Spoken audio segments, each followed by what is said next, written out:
Feel nyo bang umawra sa beach? Sa Masbate, sulit ang swimming o OTD nyo sa dami ng beach at sandbar.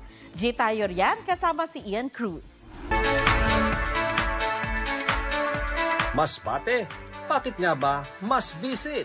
Juan Tusawa kasi ang island hopping sa dami ng beach na nakatago sa tatlong major islands. Ang Masbateño na si Aljon Abanador, proud na ibinida ang isla ng Burias. Lilinaw ang isip sa malakristal na tubig sa Tinalisayan Island.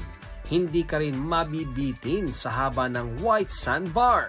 Hats off din sa ganda ng Sombrero Island at sa turquoise waters ng Dapa Island. May rock formation naman sa Animasola Island na parang natural jacuzzi. Dako naman tayo sa Tikaw Island kung saan may gandang nakaka-fall ang Katandayag Falls na diretso sa dagat ang bagsak ng tubig.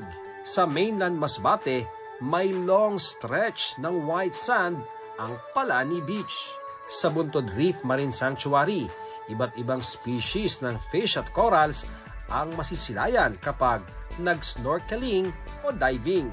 Malapit lang yan sa Masbate proper, kaya madaling puntahan. Ian Cruz nagbabalita para sa GMA Integrated News.